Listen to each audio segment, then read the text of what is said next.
મળી આવ્યો છે।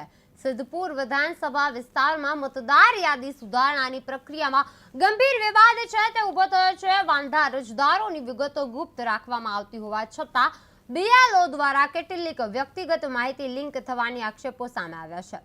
આ માહિતી લીક થતાં અરજદારોને ફોન પર ધમકીઓ આપવામાં આવી છે, જેના કારણે ભય અને અશાંતિનું માહોલ ફેલાયું છે। રાજ્યના પ્રતિનિધિઓ અને પાર્ટી આગેવાનો પ્રાંત અધિકારીને લેખિતમાં રજૂઆત કરી આ ઘટનાના ઉકેલ માટે માંગ કરી રહ્યા છે। જે ચૂંટણી પંચ દ્વારા એસઆઈઆરની કામગીરી ચાલી રહી છે, એ એસઆઈઆરની કામગીરી અંતર્ગત 18મી ડિસેમ્બરના રોજ ડ્રાફ્ટ રોલ મતદાર યાદી પ્રસિદ્ધ થયેલ અને ડ્રાફ્ટ રોલ મતદાર યાદી પ્રસિદ્ધ થયા પછી આ વિસ્તારના જાગૃત નાગરિકો દ્વારા એમાં કેટલાક ખોટા નામ આવી ગયા હોય એવું એમને શંકા જતા એવા નામોની સામે ચૂંટણી પંચની ગાઈડલાઇન મુજબ નમૂના નંબર 7નું ફોર્મ ભરી અને વાંધા રજૂ કરવામાં આવ્યા।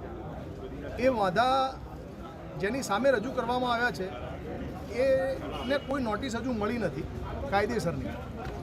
કાયદેસર જાણ થઈ નથી।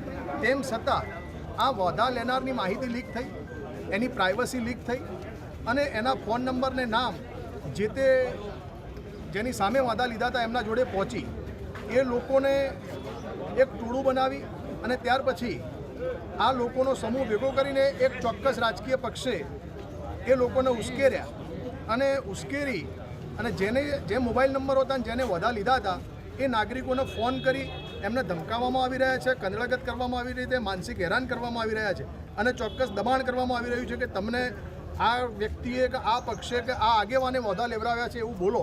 આપને પ્રાંતને શું રજૂઆત કરી આપે? અમે પ્રાંત સાહેબને એવી રજૂઆત કરી કે સાહેબ જે આ નાગરિકોનો ધાક ધમકી